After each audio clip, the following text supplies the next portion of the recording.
الله من الشيطان الرجيم بسم الله الرحمن الرحيم ووصينا الإنسان بوالديه حملته أمه وهنا على وهن وفصاله في عامين أن اشكر لي ولوالديك إلي المصير صدق الله مولانا العظيم الصلاة والسلام عليك يا سيدي يا رسول الله والصلاة والسلام عليك يا سيدي يا حبيب الله والصلاة والسلام عليك يا سيدي يا شفيع المذنبين وعلى آلك وأصحابك يا سيدي يا رحمة للعالمين.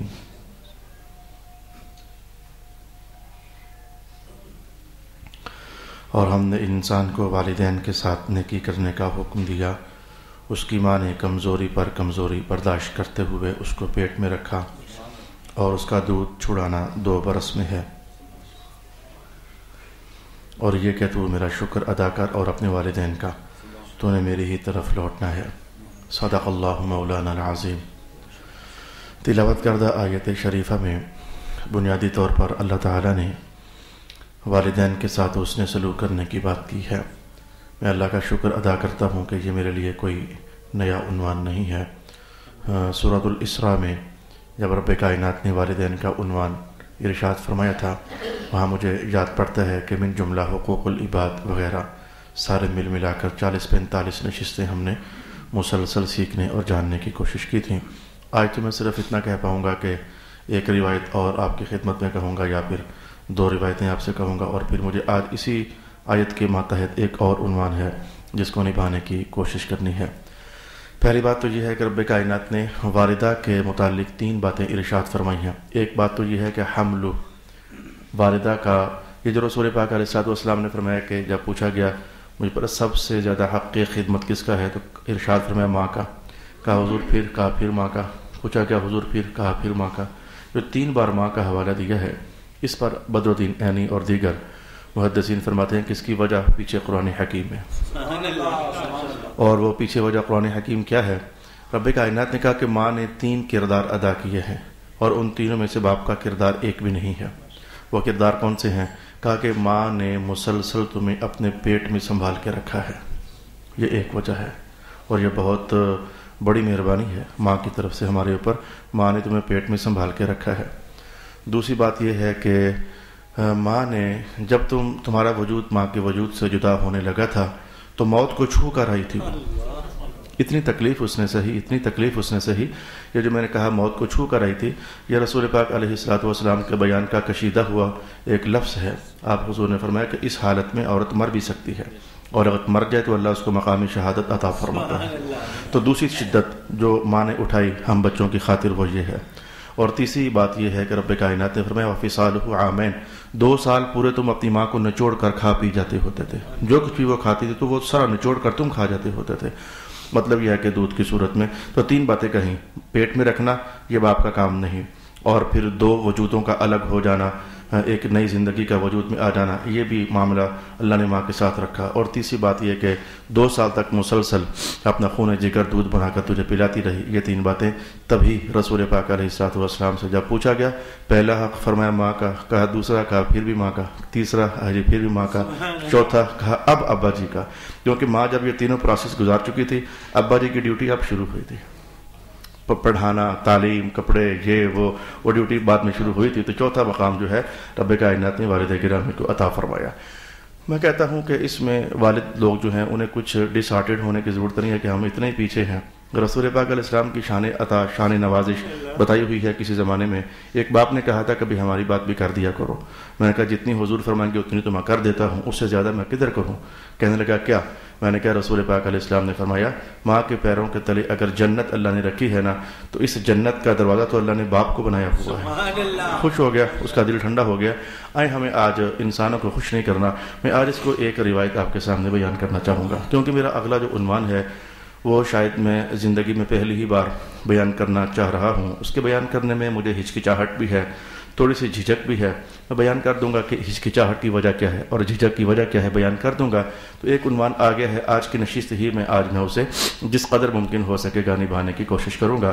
ایک صحابی نے رسول اکرم صلی اللہ علیہ وآلہ وسلم سے یہ سوال کیا کہ یا رسول اللہ، میں آپ سے ماں کے متعلق ایک سوال کرنا چاہتا ہوں۔ پوچھا کیا سوال کرنا چاہتے ہو؟ تو کہا حضور میں نے ایک بار اپنی والدہ کو اپنے کندھوں پر اٹھا کر سفر طے کیا، اور سفر میں نے تقریباً 9 میل کا سفر طے کیا میں نے۔ وہ جو ابن عمر کی روایت ہے وہ اور ہے، وہ میں نے کسی اور موقع پر آپ کو سنائی ہوئی ہے، لیکن یہاں یہ ایک اور روایت ہے۔ میں نے تقریباً 9 میل کا سفر طے کیا، اور میرے آقا گرمی کی شدت کا حال یہ تھا اگر کچی بوٹی کسی چٹان پر رکھی جاتی تو لگتا تھا کہ پک جائے گی، اس قدر گرمی شدت کی تھی۔ اور یہ اتنی شدید گرمیاں آج بھی ہم دیکھتے ہیں، وہ گاڑی کے اوپر انڈا پھینک کر کے تو وہ ادھر ہی پک جاتا ہے، یعنی بعض اوقات اتنی ہیٹ ہو جاتی ہے موسم میں، ہمارے علاقے میں تو نہیں ہے لیکن جہاں ہوتی ہے۔ تو وہ صحابی کہہ رہے ہیں یا رسول اللہ، ظاہر ہے کہ صحابی غلط تو نہیں کہہ رہے، حضور لگتا ایسے تھا کہ اگر کچی بوٹی اگر کسی چٹان پر رکھو تو وہ پک جائے، اتنی شدت کی گرمی تھی۔ تو میں نے پوچھنا صرف یہ چاہتا ہوں کہ میں نے اتنا کچھ یہ کیا ہے ماں کے لیے، تو ہے کوئی اس طرح کی بات کہ میں نے ماں کا حق ادا کر دیا ہو؟ رسول پاک علیہ الصلوۃ والسلام نے کتنی خوبصورت بات ارشاد فرمائی۔ وہ بات سمجھانے سے قبل ذرا میں آپ کو اپنے گھر نہ لے چلوں تاکہ حضور کی بات کی حقیقت تو آپ سمجھو۔ ہم تو بڑے ہو گئے، ہمیں تو یاد نہیں ہے، لیکن اب جو چھوٹے بچے پل رہے ہیں دن میں کوئی 1000 کو بار ماں سے کہتی ہے کہ چھچھی او پیارے مٹھو گولو، ہنس ہنس کر باتیں کرتی سارا دن اس سے۔ اگر یاد پڑتا ہے آپ کے ساتھ، اس کے چہرے پر نرم نرم چپت لگاتی ہے، میرا پھول، میرا گوب گو، کوئی لفظ الٹا سیدھے بول کر وہ سارا دن ہنس ہنس کر بات کرتی ہے، اور یہ کتنے سالوں تک ایسا چلتا رہتا ہے۔ اب حدیث سمجھیں، اب حدیث سمجھیں۔ رسول پاک علیہ السلام نے کہا تو نے اتنی گرمی میں 9 میل ماں کو اٹھا کر چلا ہے، تو وہ جو ماں تیرے ساتھ ہنس ہنس کر بولا کرتی تھی، تو صرف ایک بار کا ہنسنا ابھی صرف اس کا بدلہ ہوا ہے۔ اللہ اکبر، صرف ایک بار کا جو ہنسنا تھا نا ابھی صرف اس کا بدلہ ہوا ہے۔ تو وہ تو دن میں 1000 بار ہنستی تھی تیرے ساتھ، تو تنگ کرتا تھا وہ تب بھی ہنس کر کہتے تھے گولیا بستر گندا کر دیا ہے تو نے، یعنی وہ پھر بھی ہنس کر تو اس سے بولتی تھی۔ تو اتنا کرنے کے بعد ابھی صرف ایک ہنسنے کا بدلہ ہوا ہے۔ الغرض ماں کا حق وہ ان حقوق میں سے ہے، اگر ہم چاہیں بھی ادا کر دیں تو یقین جانو کہ ہم سے ادا نہیں ہو سکتا ہے۔ باپ ان عنوانات میں سے ہے کہ ہم نبھا کر تھک جائیں، تو میں کہتا ہوں کہ شاید ہم نبھا نہ سکیں۔ ایک روایت میں نے کہا تھا اور آپ سے کہتا ہوں، رسول اکرم صلی اللہ علیہ وآلہ وسلم سے پوچھا گیا حضور میں نے نظر مانی تھی کہ اگر میرا فلانا کام ہو جائے، وہ کام یہ تھا کہ اگر مکہ فتح ہو جائے، میں نے یہ سوچا ہوا تھا کہ اگر مکہ فتح ہو گیا تو میں کعبہ شریف کی دہلیز کو جا کر بوسہ دوں گا۔ تو حضور اللہ نے کرم کر دیا آپ کے ساتھ کہ مکہ فتح ہو گیا ہے، تو میرے لیے کیا حکم ہے؟ تو یہ جملہ سن کر آپ کو حیرت ہی پڑ جائے گی۔ رسول پاک علیہ الصلوۃ والسلام نے فرمایا کہ تیری نظر یہ تھی کہ کعبے کی دہلیز کو بوسہ دینا ہے، جا کر ماں کے قدم چوم لے، ہو گیا تیرا بوسہ کعبے کو، تیرے کعبے کو یہ بوسہ ہو گیا۔ تو یہ رسول پاک علیہ الصلوۃ والسلام آداب سمجھانے کے لیے مختلف زبانوں میں مختلف موقعوں میں بہت کچھ ارشاد فرماتے رہتے ہوتے تھے۔ آج مجھے اس حوالے سے اور کچھ نہیں کہنا ہے، میں اپنے دوسرے بڑے عنوان کی طرف رجوع کرنا چاہوں گا۔ میرا دوسرا بڑا عنوان یہ ہے کہ رسول پاک علیہ الصلوۃ والسلام نے فرمایا کہ تمہارے باپ 3 ہوتے ہیں۔ یہ حدیث میں نے کئی بار آپ کی خدمت میں بیان کی ہوئی ہے۔ تمہارے باپ 3 ہوتے ہیں، ایک تو یہی جس کی میں ابھی بات کر رہا تھا، والدین، اور ایک تمہارا باپ وہ ہوتا ہے جس کی بیٹی بیاہ کر تم اپنے گھر میں لے آتے ہو، اور ایک تیسرا تمہارا باپ یہ ہوتا ہے کہ جو تمہیں میری باتیں سکھاتا ہے۔ یعنی ہر عالم جس کو جو کچھ سکھاتا ہے وہ سمجھو کہ ان کا باپ ہو جاتا ہے۔ یہ رسول پاک علیہ الصلوۃ والسلام کا فرمان۔ ایک یہ باپ بھی ہے، اس کے لیے بھی رسول پاک علیہ الصلوۃ والسلام نے حقوق وغیرہ متعین فرمائے ہیں۔ میں آج آپ کی خدمت میں کچھ یہ کہنا چاہوں گا۔ ائمہ تفسیر نے چونکہ اس آیت کے ماتحت اس بحث کو اٹھایا ہے، تو آج میں چاہوں گا کہ آپ کا جو وہ باپ جو محراب میں آ کر بیٹھتا ہے، آپ کا وہ باپ جو آپ کو نمازیں پڑھاتا ہے، آپ کا وہ باپ جس سے آپ مسائل پوچھتے ہو، آپ کا وہ باپ جو آپ کو رسول پاک علیہ السلام کی شریعت سکھاتا ہے، اس کے لیے رسول اکرم صلی اللہ علیہ وآلہ وسلم نے کیا بات ارشاد فرمائی ہوئی ہے۔ اس عنوان کو کہنے میں مجھے جھجک بھی تھی، ہچکچاہٹ بھی ہے کہ جب میں یہ کہوں گا تو کہیں آپ یہ نہ سمجھیں کہ یہ اپنی خاطر ایسا کہہ رہا ہے۔ میں اپنا حق دستبردار ہوتا ہوں، مجھے آپ کی طرف سے کچھ ایسا نہیں چاہیے کہ جس سے آپ کے دل میں یہ آئے کہ یہ اپنے حقوق بڑھانے کے لیے اس طرح کی بات کرتا ہے۔ اللہ کا پیغام تھا، رسول اللہ کا فرمان تھا۔ میں نے تو کبھی اپنے آپ کو عالم بھی نہیں کہا، میں کہتا ہوں میں محراب نشین ہوں، محراب میں بیٹھ کر اپنا کام کرتا ہوں، اپنی ڈیوٹی دیتا ہوں۔ تو جو علماء ہے یہ ان کی بات ہے. میں تو محراب نشین ہوں. میں نے آپ کو پہلے بھی کئی بار کہا میرا کوئی حقوق, میرے استاد گرامی علامہ نور احمد صاحب کہتے ہیں یار اب قبر جب نیڑے آ رہی ہے نا تو ایسے لگتا ہے کہ ہم نے تم لوگوں کو پڑھا دیا, تم کام کر رہے ہو, لیکن لگتا ایسے ہے کہ ہمارا تم پر کوئی بھی حق نہیں ہے. ہمیں صرف یہ فکر پڑی ہوئی ہے کہ قبر میں جائیں تو دعا کرنا تاکہ اللہ تعالی ہمیں معاف کر دے. تو واقعی یہ جو ہر پیغمبر کی بات یہی تھی, ہر رسول کی بات یہی تھی, لا اسألکم علیہ اجرا, بھئی ہم تم سے کچھ مانگتے نہیں ہیں. جو ہم نے کر دیا اللہ کے لیے کر دیا. اور جو نبوت کے پھر چوکیداری والی خدمت کرنے والے لوگ ہوتے ہیں ان کا عنوان بھی یہی ہوتا ہے, بھئی ہمارا تم سے کوئی لین دین کا تعلق نہیں ہے, ہماری ساری جزا, ہمارے سارا اجر اللہ کے پاس ہے. اب بات یہ ہے کہ چونکہ عنوان آ گیا تو صرف آپ کے سامنے میں تھوڑا ہوں, میں تو ایک چھوٹا سا محراب نشین ہوا. آپ کی زندگی میں علماء ہیں, آپ کی زندگی میں مفتیان کرام ہیں, آپ کی زندگی میں آئمہ کرام ہیں, آپ کی زندگی میں آپ کو قرآن پڑھانے والے لوگ ہیں. تو چلو انہی کی خاطر آپ یہ عنوان سیکھ لیجئے کہ استاد کے لیے رسول پاک علیہ الصلوۃ والسلام نے کیا ارشاد فرمایا ہے. فتاوی رضویہ شریف کے اندر اعلیٰ حضرت امام احمد رضا خان فاضل بریلوی رحمۃ اللہ تعالی علیہ ارشاد فرماتے ہیں کہ باپ کا حق جتنا ہے, یہ جو باپ ہوتے ہیں فادر, اس کا حق جتنا ہے استاد کا حق اس سے بہت زیادہ ہے. یہ وہ جملے ہیں جو آج میں آپ کو پہلی بار عرض کرنے جا رہا ہوں. استاد کا حق جتنا بھی ہے, باپ کا حق جتنا بھی ہے, استاد کا حق اس سے بہت زیادہ بہت زیادہ بہت زیادہ ہے. اور پھر آپ خود اس کی وجہ بیان فرماتے ہیں کہ ماجرا یہ ہے کہ جو باپ ہے یہ تمہارے اس وجود کا سبب بنا ہے جو تمہیں نظر آ رہا ہے, جو مٹی سے بنا ہوا ہے, گوشت پوشت کا لباس جس کو پہنا دیا گیا ہے. تمہارا باپ اس وجود کا سبب ہے اور تمہارا باپ تمہیں بلندیوں سے زمین کی پستیوں پر اتارنے والا ہے. لیکن جو تمہارا استاد ہے اس نے تمہاری روح کی تربیت کر کے تو اس کو پستیوں سے اٹھا کر پھر بلندیوں پر پہنچانا ہوتا ہے. اس لیے تمہارے استاد کا مقام تمہارے باپ کے مقام سے بہت زیادہ ہے. تمہارا باپ جو ہے وہ فانی وجود کا سبب ہے اور جو تمہارا استاد ہے اگر تم نے اس کی بات مان لی, جو قرآن و سنت کی بات تمہیں سمجھاتا ہے, تو اللہ تعالیٰ تمہیں اس کی تعلیم کے نتیجے میں رحمتوں بھری باقی زندگی عطا فرمانے والا ہے جس پر فنا طاری نہیں ہونے والی ہے. آپ اپنے باپ کے سبب کا ایک نتیجہ سامنے ہو لیکن ان قریب فنا ہو جاؤ گے, لیکن جو رسول اللہ علیہ السلام کی باتیں آپ سیکھ جاؤ گے پھر اس پر عمل کرو گے تو آپ پر پھر ایک بار موت آ جانے کے بعد کبھی آپ پر فنا طاری نہیں ہونے, پھر آپ نے ہمیشہ کے لیے پھر جنت میں رہنا ہے. تو امام احمد فاضل بریلوی ارشاد فرماتے ہوتے تھے کہ اس لیے استاد کا مقام بہت زیادہ ہے, بہت زیادہ ہے اور بہت زیادہ ہے. اس پر میں آپ کے سامنے رسول پاک علیہ الصلوۃ والسلام کی ایک حدیث, پھر 2 حدیثیں اور پھر 3 حدیثیں کہنے کے بعد پھر میں اور بھی کچھ آپ کی خدمت میں بیان کرنا چاہوں گا. رسول اکرم صلی اللہ علیہ وآلہ وسلم نے ارشاد فرمایا کہ وہ بندہ منافق ہوتا ہے, حضور رحمۃ اللہ نے جلال کا اظہار کیا, وہ بندہ منافق ہوتا ہے جو 3 بندوں کی عزت نہ سمجھے. بندہ منافق ہوتا ہے. بھائی میں نے آپ کو پہلے کہا کہ اس کو مجھے اٹھا کر کے سنو کیسٹ بول رہی ہے, مجھے اٹھا کر پرے کر دو, یہ میری باتیں نہیں ہیں, یہ علماء کی باتیں ہیں. میری عزت نہ کرو میرا احترام, مجھے اٹھا کر مجھے کیسٹ سمجھو, کیسٹ بول رہی ہے. لیکن جو آپ کی زندگی میں علماء ہیں ان کے ساتھ اس طرح پیش آنا, حضور رحمت عالم کے جلال سے بچنا, عتاب سے بچنا, عتاب نبوت سے بچنا, بندہ منافق ہے. یا رسول اللہ کون سا؟ فرمایا کہ ایک تو وہ بندہ کہ جو اس بندے کی عزت نہیں کرتا جس کے بال حالت اسلام میں سفید ہو گئے ہیں. منافق آدمی ہے, یعنی کسی بوڑھے بزرگ کا احترام نہیں کرتا. یا دن کہیں نہ کہیں آپ خبریں دیکھتے ہو نا, پولیس والے مار رہے ہوتے ہیں سفید بزرگ سفید داڑھی والوں کو, تو اس وقت نیچے کچھ نہ کچھ کمنٹس دیے گئے ہوتے ہیں. تو ان کے لیے بھی, آپ کے لیے بھی, ہمارے لیے بھی, جہاں کہیں ایسا ہو جاتا ہے ٹھیک ہے یہ احتجاجات ہوتے رہتے ہیں, لیکن بوڑھے شخص والے بندے کی, بوڑھے سفید بالوں والے بندے کی اس لیے عزت کرو کہ رسول اللہ اس کی عزت کرنے پر خوش ہوتے ہیں. اور فرمایا کہ منافقہ بندہ جو بوڑھے شخص کی عزت نہیں کرتا, ایک بات تو یہ. اور فرمایا منافقہ وہ بندہ, حضور کون سا؟ فرمایا اگر تمہارا حاکم عدل کرنے والا ہے, متقی ہے, تو اس کی عزت نہیں کرتا. چلو یہ تو ہم اس بات کو تو اس کتاب کو تو بند کر کے الماری میں رکھتے ہیں, پیدا ہونے سے لے کر آج تک نظر منتظر ہیں کب اللہ تعالیٰ ہمیں کوئی امام عادل عطا فرمائے گا. ایمان نظر منتظر ہیں کب اللہ تعالیٰ ہمیں کوئی متقی حاکم عطا فرمائے گا. اس پر تو ہم بحث کرتے ہی نہیں ہیں. اور فرمایا کہ منافق ہے وہ بندہ جو عالم کی عزت نہیں کرتا اور اس کی عزت کو ہلکا جانتا ہے. صرف عالم کی عزت نہ کرنا ہی بندے کو منافقت میں داخل کر دیتا ہے. تو ہمارے معاشرے کے حالات ٹھیک نہیں رہے ہیں. جب تک کسی بندے کا دل کسی عالم کے ساتھ ملتا رہا تب تک وہ قطب زمان ہے، اور جس دن کوئی ایسی ویسی بات ہوگی کہ دل میرا ٹوٹ گیا ہے، یعنی اس بندے کا دل ٹوٹ گیا ہے، اس کے بعد وہ عالم تو کیا وہ منافق ہے، بلکہ مسلمان ہی نہیں ہے، بلکہ وہ سنی نہیں ہے، بلکہ وہ پتہ نہیں کیا ہے. یہ آپ کے ماحول کی میں غلیظ داستانیں ہیں جو 2 جملوں کے اندر بتا رہا ہوں. ایسا کرنے سے میں تمہیں قسم دیتا ہوں اپنے رب کی، اس عالم کا کوئی نقصان نہیں کیا، تم نے اپنا نقصان کیا ہے. سب سے پہلا نقصان تم نے یہ کیا، تم نے رسول اللہ کو اپنے اوپر ناراض کر لیا.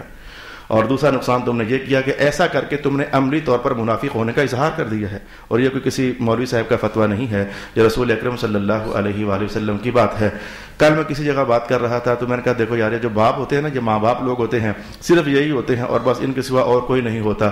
میرا ایک درس حدیث تھا تو میں نے کہا یہ ماں باپ ہی ہوتے ہیں، ان کے سوا کوئی اور نہیں ہوتا. کہا کیا ماں باپ ہی ہوتے ہیں تو ان کے سوا کچھ اور نہیں ہوتا. میں نے کہا کہ یہ بچوں کی غلطیاں دیکھتے ہیں، ایک سے ایک بڑھ کر نافرمانیاں جانتے ہیں، ان کا گناہگار ہونا جانتے ہیں، لیکن پھر بھی لگا کے سینے ہی سے رکھتے ہیں، ان کو ہٹاتے نہیں ہیں، گھر سے نکالتے نہیں ہیں، کھلانا پلانا بند نہیں کرتے ہیں، اپنی نعمتیں ان پر روکتے نہیں ہیں، دیتے رہتے ہیں. تو میں نے کہا کہ اگر سمجھو تو تمہارا استاد جو ہوتا ہے، مذہبی رہنما، مذہبی عالم جو ہوتا ہے، وہ بھی ایسا ہی ہوتا ہے. کبھی خبر آتی تھی اس نے کھڑا ہو کر پانی پیا تھا، کہتا چل یار میں سمجھا دوں گا. کبھی ادھر سے خبر آتی اس نے شراب پی تھی، اچھا یار میں اسے بھی سمجھا دوں گا.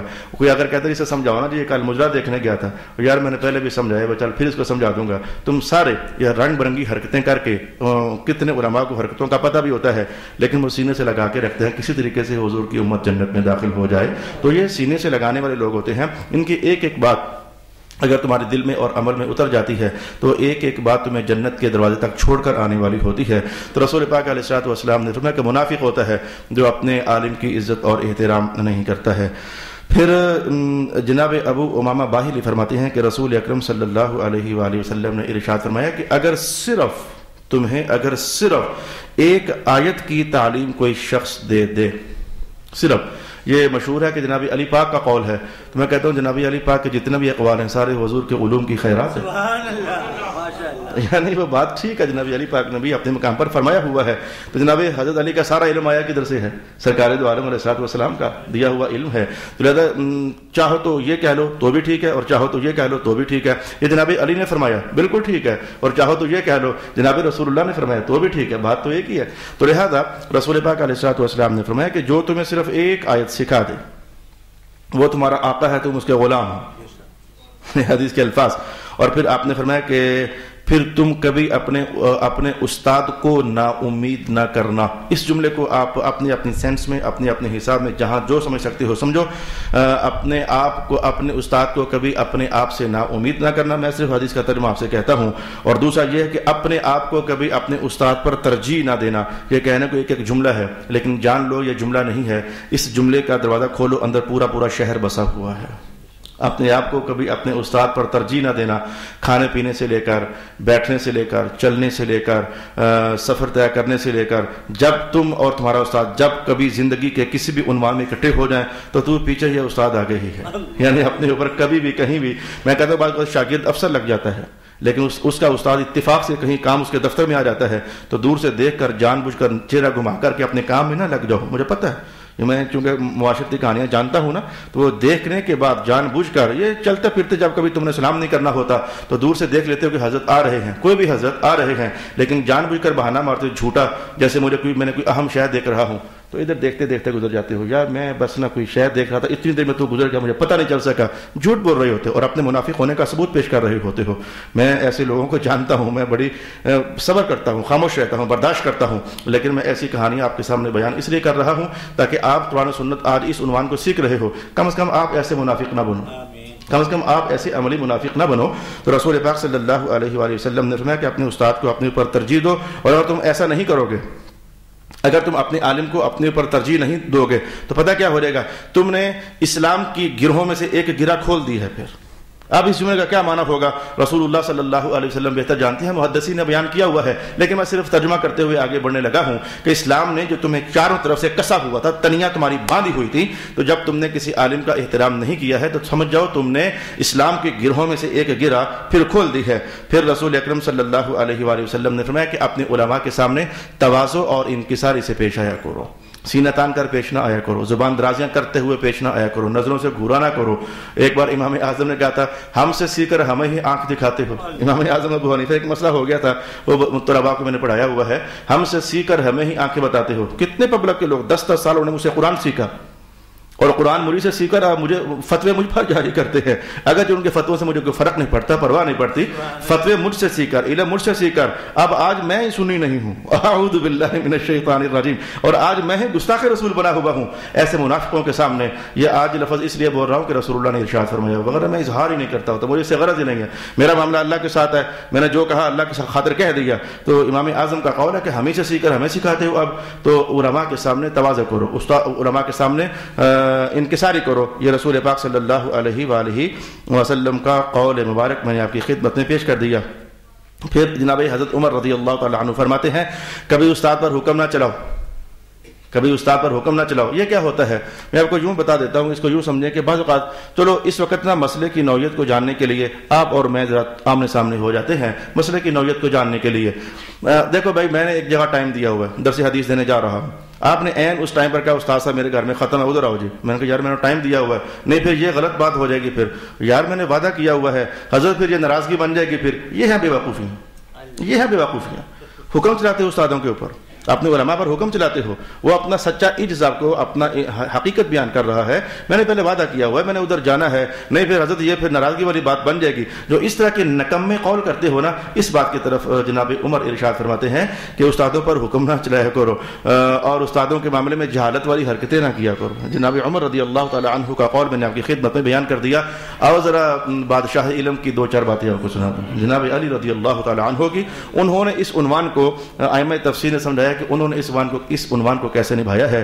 آج یار اس بات کو میری امانت سمجھانے کی مجبوری سمجھو، ورنہ میرے تمہارے اوپر کوئی حقوق نہیں ہے، بعض فرق، میں فارغ ہوں، میری ساری جو جزائیں ہیں میرا اللہ مجھے خوب دینے والا ہے، دے رہا ہے اور دیتا رہے گا۔ نہ کرو میری عزت، نہ کرو میرا احترام، میرا کچھ بھی نہ کرو، لیکن جو علماء ہیں ان کے ساتھ ضرور ایسا پیش آؤ۔ میں اپنا حق امانت نبھانے کے لیے آج آپ کے سامنے یہ بات کہہ رہا ہوں۔ میں تو اپنے طلباء سے کہتا ہوں میرے ہاتھ مت چومو، میرے گوڈوں کو ہاتھ مت لگاؤ، اپنا پڑھو اور اپنا کام کرو، بس رسول اللہ سے صحیح رہو، اطاعت کا تعلق ٹھیک رکھو، رسول اللہ کے تابعدار بن کر رہو، میرے جوتے سیدھے نہ کرو، میں ایسے ہی ٹھیک ہوں، 2 مہینے بین لگاتا ہوں ان پر، میرے جوتے سیدھے نہ کرو، میرے ہاتھ نہ چومو، اس لیے کہ مجھے پتہ ہے کہ ہم جن ہاتھوں میں پلے ہیں انہوں نے ہمیں سکھایا یہ ہے کہ جو بھی اچھا کرو اس کی جزا اپنے رب سے طلب کرو، بندوں سے اس کی جزا طلب نہ کرو۔ صلی اللہ علی حبیبہ محمد وعلی آلہ واصحابہ اجمعین۔ جناب حضرت علی المرتضیٰ کی ایک گلدستہ ہے آپ کے سامنے پیش کرنے جا رہا ہوں۔ ایک بات نہیں ہے، باتیں تھیں، میں نے اس لیے کہا ہر بات پھول ہے اور پھول جمع ہونے تو گلدستہ ہی بنتا ہے۔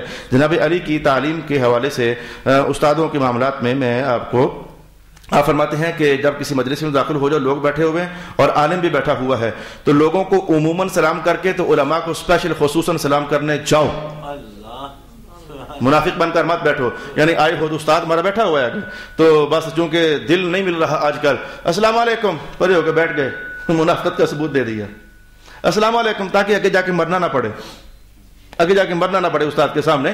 اچھا پھر السلام علیکم کہہ کے پڑے ہو گئے، جناب نے کہا نہیں ایسے نہیں جی حضور والا کیسے، یہ کہہ کہنا السلام علیکم، تو ذرا ادب سے اپنے عالم کے سامنے پیش ہو اور وہاں جا کر دستبوسی کر کے پھر واپس آ کر بیٹھو۔ جناب علی رضی اللہ تعالی عنہ ارشاد فرماتے ہیں ایک بات یہ خصوص کم سے کم آپ سیکھو میرے جان میرے دوست، آپ تو سیکھو آپ کے استاد کا، آپ کے عالم کا۔ میں نے کب کہا کہ وہ میں ہوں؟ جو بھی ہے، میں تو یہ کہہ رہا ہوں جو بھی ہے، آپ میری اندر کی بے قراریاں اور حجاب اور ہچکچاہٹ محسوس کر رہے ہو، میں نہیں ہوں، کوئی اور ہے، اسی کے ساتھ ایسے پیش آؤ کہ عموماً سلام کر کے۔ میں اس جملے کو یوں کہتا ہوں کہ کبھی آپ شادی پر اکٹھے ہو جاتے ہو تو شرم کرو، وہ شاگردوں اور وہ مقتدیوں اور وہ کسی عالم سے پڑھنے والوں کہ تمہارے استاد کو خود جا کر کھانا ڈالنا پڑے، شرم سے ڈوب مرو۔ بیوں کہوں گا تمہارے عالم کو، تمہارے استاد کو خود کھانا ڈالنے جانا پڑے، حالانکہ اسے کوئی گناہ نہیں ہے، وہ جائے ٹھیک ہے میں خود کھانا ڈال لیتا ہوں، کئی بار ڈالتا ہوں، مجھے کوئی تکلیف نہیں ہے، لیکن تم شرم سے ڈوب مرو۔ جب تمہارے عالم کو اٹھنا پڑتا ہے، جب تمہارے خطیب کو اٹھنا پڑتا ہے پلیٹ ہاتھ میں اٹھا کر جاتے ہوئے، تمہارا باپ لگتا ہے، اور باپ بھی ایسا کہ تمہارے باپ سے بڑا باپ ہے۔ یہ آپ کو پھر حجاب ہے مجھے، لیکن بتا رہا ہوں، یہ چیزیں آپ کو بتا رہا ہوں میرے دوستوں۔ گاڑی میں بیٹھے ہوئے ہو، استاد صاحب تشریف لے ہیں، بس میں چڑھ گئے ہیں، چپ کر کے اٹھو اور کہا حضور والا ادھر تشریف لائیں۔ چلو استاد آپ کے نہیں بھی ہیں، آپ کے قوم کا عالم ہے، حضور والا اب یہاں تشریف لائے، میں کھڑا ہو کر سفر طے کروں گا، آپ کیوں کھڑے ہوتے ہیں؟ کم سے کم اتنا اس میں تو نہ ہنگ لگی، نہ پھڑکڑی، نہ آپ کا پیسہ خرچ ہوا، نہ تیلا خرچ ہوا، اپنی خدمت کا جو یہ درجہ ہے یہ تو بجا لانے کی کوشش کرو نا.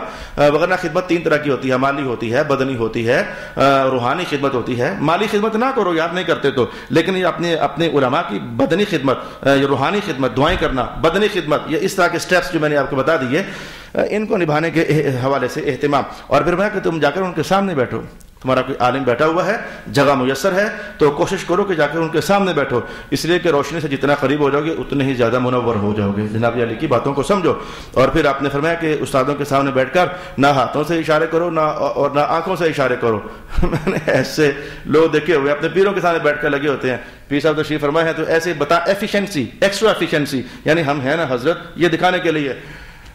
اور پتہ کر یار وہ آیا کہ نہیں آیا، یعنی یہ بات، یہ ہل جانا تو جھول جانا تو باہیں اٹھا جانی، اور کیا تجھے حضرت بیٹھے ہوئے ہیں. یہ غلط حرکتیں میں نے کر کے بتائی ہیں آپ کو، غلط حرکتیں بتانے کے لیے کہ میں ہوں.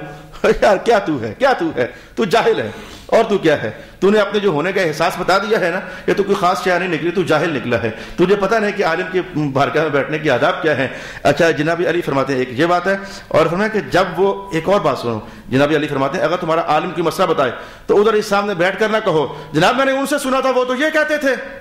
یہ پنگے چپ رکھو اس وقت. جناب علی فرماتے ہیں چپ رہو.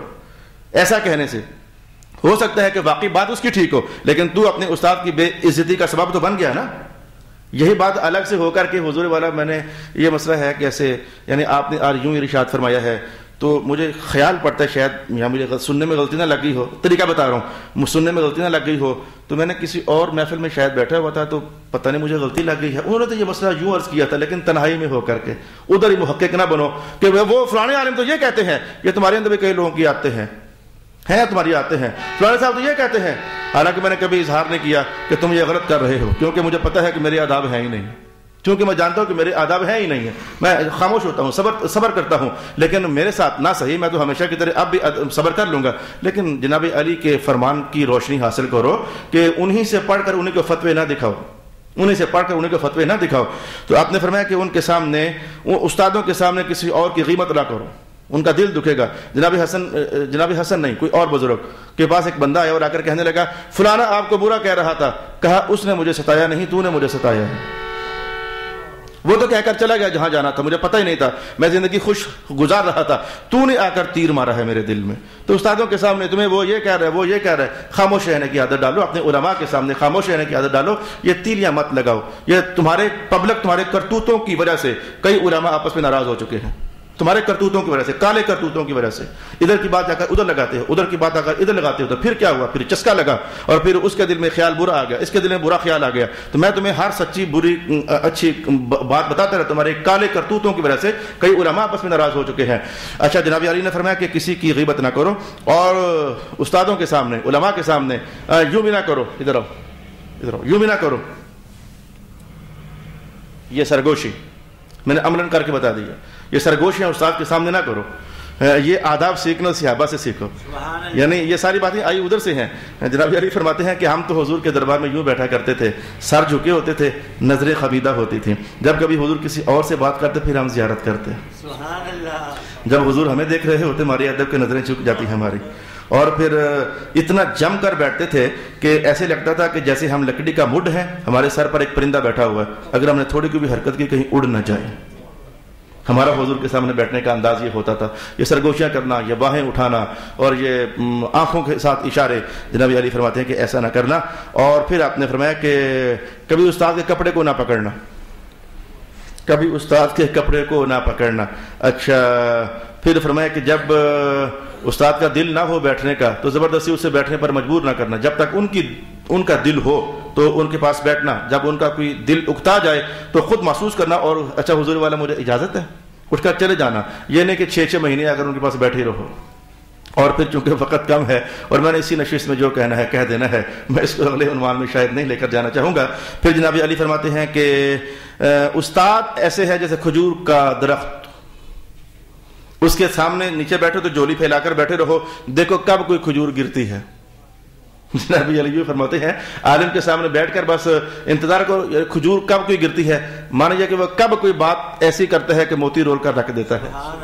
کب کی حضور کی بات سنا کر کے تمہارے روح کے اندر اللہ کے انوار کے اترنے کا سبب قائم کر دیتا ہے. جناب حضرت مالک بن دینار فرماتے ہیں کہ جناب عبداللہ ابن عباس ایک جنازے میں تھے اور جناب زید بن ثابت ان سے عمر میں بہت بڑے صحابی تھے, تو وہ بھی جنازے میں شریک ہوئے. تو جب زید بن ثابت جنازہ پڑھنے کے بعد گھوڑے پر سوار ہونے لگے تو جناب عبداللہ ابن عباس بہت بڑے عالم فقیہ ہیں, خود اپنے مقام پر سند رسول اللہ نے دی ہے ان کو, لیکن پھر بھی چونکہ ان سے عمر میں کم تھے, بنسبت ان سے عمر میں کم تھے, تو جب وہ گھوڑے پر بیٹھنے لگے تو جناب عبداللہ ابن عباس جلدی سے آگے بڑھ کر تو رکاب ٹھیک کر رہے ہیں, حضور یہاں قدم رکھیں آپ, سبحان اللہ, اور یہاں قدم رکھ کر پھر آپ چڑھیں. جناب زید نے کہا آپ ایسا نہ کریں. ابن عباس نے کہا کیوں نہ کروں, جبکہ رسول اللہ نے فرمایا ہے کہ علماء کی عزت کرنی ہے, کیوں نہ کروں, کیوں نہ کروں, جبکہ رسول پاک علیہ الصلوۃ والسلام نے ارشاد فرمایا ہے. اچھا, تو حضرت ایوب فرماتے تھے کہ جو بندہ عالم کی بے قدری کرتا ہے وہ اصل میں اپنے دودھ کو خراب کرتا ہے, وہ اپنے دین کا فساد مچاتا ہے. یہ جملہ میں نے سمجھانے کے لیے بولا, اپنے دودھ کو خراب کرتا ہے, وہ اپنے دین کا فساد کرتا ہے. کسی بھی عالم سے کٹ کر بھاگ کر دور ہو کر تم نے ہرگز اس کا کوئی نقصان نہیں کیا اور اپنا کوئی فائدہ نہیں کیا, بلکہ اپنا شدید نقصان تم نے کر لیا ہے. چشمے سے دور ہو کر تم نے اپنے آپ کو پیاسا رکھنے کا اہتمام کر لیا ہے. اچھا جی, میں نے یہ قول آپ کے سامنے پیش کر دیا. اور امام غزالی فرماتے ہیں کہ استاد کے ساتھ کبھی بھی تکبر سے پیش نہ آنا, اور اپنے استاد اور اپنے عالم کے متعلق جاننا کہ یہ ہمیشہ ہماری خیر خواہی ہی کرنے والے ہیں, جیسے کہ تمہارا باپ ہمیشہ تمہاری خیر خواہی ہی کرنے والا ہے. اور پھر آپ نے فرمایا کہ استاد سے علم سیکھنے میں کبھی آر محسوس نہ کرنا. استاد کیا سمجھے گا مجھے پتہ نہیں ہے, تمہارا عالم کیا سمجھے گا دو اتنی عمر ہوگی اس کو پتہ نہیں ہے, کہا کبھی آر محسوس نہ کرنا. اور اگر کبھی ایسا ہو جائے, امام غزالی فرماتے ہیں اگر کبھی ایسا ہو جائے تو تیری رائے یہ ہے, استاد کی رائے یہ ہے, اور تجھے لگ بھی رہا ہے کہ میری رائے ٹھیک ہے, استاد کی رائے غلط ہے, کبھی ایسا ہو جائے, باقی سارے سمجھو کہ نہ سمجھو, طلباء بیٹھے ہو یار, آپ کے بھی کتنے کتنے استاد ہوتے ہیں, آپ تو اس بات کو سمجھو نا, کبھی تیری رائے استاد کی رائے کے خلاف ہو جائے تو فرمایا کہ اپنی رائے کو چھوڑ دینا اور استاد ہی کی رائے کو اختیار کرنا, استاد ہی کی رائے کو اختیار کرنا. میں اس کی مثال فقہ سے, علم الفقہ سے بتا دیتا ہوں. امام نماز پڑھا کر فارغ ہوا, قوم نے پیچھے نماز پڑھ لی, تو امام کہتا ہے میں نے 4 رکعتیں پڑھی ہیں, قوم کہتی ہے میں نے 3 پڑھائی ہیں, 3 پڑھی ہیں. تو اگر امام کو یقین ہے کہ میں نے 4 پڑھائی ہیں تو فتویٰ یہ ہے کہ 4 ہی شمار ہوں گے, لگے رہو تم جو کرتے ہو. یعنی استاد کی, عالم کی رائے کو شریعت پاک نے کس قدر اہمیت دی ہے اور کس قدر اس کو زور آوری سے تمہیں بتانے اور سمجھانے کی کوشش کی ہے صلی اللہ علیہ وآلہ وسلم. امام قشیری فرماتے ہیں کہ شاگرد کے لیے اپنے استاد سے اور عام آدمی کے لیے عالم اور مفتی سے, یعنی شاگرد کبھی استاد کو نہ کہے اور عام آدمی کبھی عالم سے نہ کہے کیا کہ مجھے آپ سے اختلاف ہے. یہ بکواس میں نے کئی بار سنی ہے تم لوگوں سے, یہ گندی بات ہے, بکواس ہے تمہاری. یہ حضرت باتیں اپنی جگہ پر, ہمیں آپ سے اختلاف ہے, چل دفعہ تجھے اختلاف ہے, تیری ویلیو کیا تجھے اختلاف ہے. یہ تکلیف دہ باتیں ہیں جو میں عرض کر رہا ہوں, اور یہ صرف میرے معاملے میں نہیں, کئی لوگوں کے ساتھ کرتے ہو. حضرت ہمیں آپ کی رائے سے اختلاف ہے, تیری ویلیو کیا تجھے اختلاف ہے, کیا پڑھا ہوا تو نے, 2-4 حدیثیں ادھر سے سیکھ کر ہمیں تجھے تیری رائے سے اختلاف ہے. تو علامہ قشیری فرماتے ہیں کہ کسی کے لیے یہ کہنا ٹھیک ہی نہیں ہے, جی ہمیں استاد جی آپ سے اختلاف ہے. اختلاف ہے بھی چپ کر جاؤ نا, یہ بولنا ٹھیک نہیں ہے, نہ چلے جاؤ, ہٹ جاؤ, لیکن یہ بول کر اپنے عالم کا, اپنے استاد کا دل نہ دکھاؤ. یہ اتنی سینسٹیوٹی ہے اس عنوان کے اندر. تو بڑے حجابوں کے اندر چھپ چھپا کر میں کہہ رہا ہوں آپ سے, اللہ تعالیٰ مجھے معاف کرے. اور اگر آپ کو لگا کہ میں اپنے حوالے سے کہہ رہا ہوں, آپ بھی مجھے معافی رکھیں, میں اپنے حوالے سے کچھ نہیں کہہ رہا ہوں. تو ہمارے بڑے استاد اور ان سے بڑے استاد, کوئی شاگرد پڑھنے کے لیے آتا تو کہتے تھے اچھا بیٹھ بچے تو یہ داخلہ بھی نہیں کرتے, سوچیں گے. تو پھر عرض کرتا حضور, کہا سوچیں گے. تو پھر عرض کرتا حضور, ہاں سوچیں گے. تو بڑی مدتوں کے بعد جا کر اسے حلقہ درس میں داخل کرتے ہوتے تھے. اور علامہ قشیری کہتے وجہ یہ ہے کہ جناب خضر علیہ السلام نے بھی کہا تھا جناب موسیٰ ہمارے ساتھ چل نہیں سکتے, کہا نہیں مہربانی کریں, کہا میں کہہ رہا ہوں کہ آپ سبب نہیں کر سکیں گے, کہا نہیں جی میں مہربانی کریں. تو 2-3-4 بار جناب موسیٰ علیہ السلام سے خضر علیہ السلام کہتے رہے کہ آپ کا عنوان کوئی اور ہے, میرا عنوان ہے, رہنے دو. کہا نہیں حضور والا. تو یہ جو شاگرد ہوتے ہیں تو اس موقع پر ذرا پھر کوئی اتنے محقق نہ بن جائیں, لا پھر نہیں پڑھاتا تو نہ پڑھائے, ہم چلے جاتے ہیں پھر کہیں اور. یہ بار بار منتیں کرنی پڑتی ہیں. اگر استاد کبھی ایسا کرے تو تو منتیں کرو، ترلے کرو کہ حضور والا مہربانی کرو، ہمیں حلقہ درس میں شمولیت کی اجازت عطا فرمائی جائے۔ امام کشیری کا قول سنانے کے بعد میں بدر الدین عینی کا حوالہ دینا چاہوں گا۔ فرماتے ہیں کہ اگر استاد کہیں سفر میں ساتھ جانا چاہے تو کسی شاگرد کو ساتھ رکھ لے اور وہ شاگرد آنے جانے میں خوب خدمت نبھائے تو کبھی بھی یہ نہ سمجھے کہ میں یہ استاد سے حاصل کرنے والے علم کا عوض ادا کر رہا ہوں۔ یہ عوض کی وجہ نہیں ہے، یہ مزید برکتیں حاصل کرنے کا سبب ہے۔ جو لفظ پڑھے تھے اس سے علم ظاہری حاصل ہونے کا سبب قائم ہوا، اور یہ جو خدمت گزاریاں کر رہے ہو یہ اسی پھل کو میٹھا کرنے کا سبب ہے۔ سمجھا گیا بات؟ تو سفروں کے اندر استادوں کے ساتھ اور علماء کے ساتھ یہ جو عزت آبرو مندانہ رویے ہیں، یہ تمہارا دین سیکھا ہوا تھا ان سے، یہ اس کا عوض نہیں ہے بلکہ تمہارے اسی علم کو یہ مزید میٹھا کرنے کا سبب ہے۔ صلی اللہ علی حبیبہ محمد وعلی اہلہ واصحابہ اجمعین۔ ایک بوڑھا شخص ہے، عجیب مسئلہ بتانے لگا ہوں۔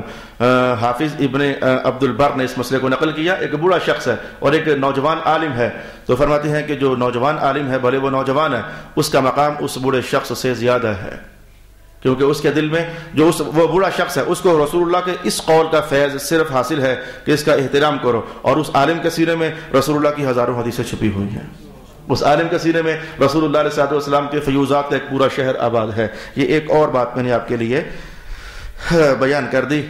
اس پر علامہ بدر الدین عینی فرماتے ہیں یہی تو وجہ ہے نماز پڑھنے کے لیے 1800 بندے اکٹھے ہو گئے ہو، تو رسول پاک علیہ السلام نے فرمایا ان 1800 بطور مثال ہے، جوان بھی ہو، بوڑھے بھی ہو، قدیم الاسلام بھی ہو، سارے ہو، لیکن مصلی امامت پر میرے ہر بندہ نہ چڑھے، جو علم والا ہے صرف وہی چڑھے۔ یعنی جو امام کو رسول پاک علیہ السلام نے یہ فرمایا نا کہ ٹھیک ہے تم سارے اکٹھے ہو گئے ہو، ہمارے اندر وزیر بھی ہیں، مشیر بھی ہیں، بادشاہ بھی ہیں، سارے ہی ہیں، لیکن میں مصلی ہر ایک کو نہیں دوں گا، میرے مصلی پر صرف وہ چڑھے جس کے سینے میں میری حدیثوں کا علم موجود ہے۔ یہ رسول پاک صلی اللہ علیہ وآلہ وسلم کی تعلیمات۔ آج میں نے بہت تیز بولا ہے، حجاب بھی تھا، حیا داری بھی تھی، جھجک بھی تھا کہ کئی ساری باتیں اٹھا کر میرے اوپر نہ ڈالنا کہ اپنی باتیں کر رہا ہے، تو میں نے پھر بھی حق امانت کے طور پر بہت کچھ آپ کی خدمت میں کہنا چاہا ہے۔ اللہ تعالیٰ آپ کو اور مجھے ہم سب کو عمل کی توفیق عطا فرما دے۔ وآخر دعوانا ان الحمد للہ رب